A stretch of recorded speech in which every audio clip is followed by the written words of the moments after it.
Hi అండి. ఈరోజు మా ఇంట్లో ఏం కర్రీయో తెలుసా? కట్టెల పొయ్యి మీద కర్రీ అండి. గుడ్లు అలాగే రొయ్యల కర్రీ అండి. ప్రాసెస్ చెప్తాను చూసేయండి. ముందుగా గుడ్లను మంచిగా వేయించుకుని పక్కకు తీసుకోండి. ఆ తర్వాత రొయ్యలు కూడా బాగా వేగిన తర్వాత ఉల్లిపాయలు, పచ్చిమిరపకాయలు కూడా బాగా ఫ్రై చేయండి. చూసారా వేగుతున్నాయి. అలా కాసేపు వేగిన తర్వాత ఉప్పు, కారం, పసుపు, గరం మసాలా కూడా వేసి బాగా ఫ్రై అవ్వనివ్వండి.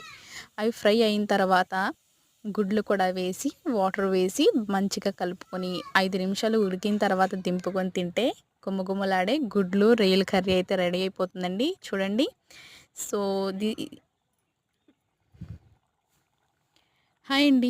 ఈరోజు మా ఇంట్లో గుడ్లు అలాగే రొయ్యల కర్రీ అండి. గుడ్లు అంటే మామూలు గుడ్లు కాదండోయ్, నాటుకోడి గుడ్లతో మేము కర్రీ వండుకున్నామన్నమాట.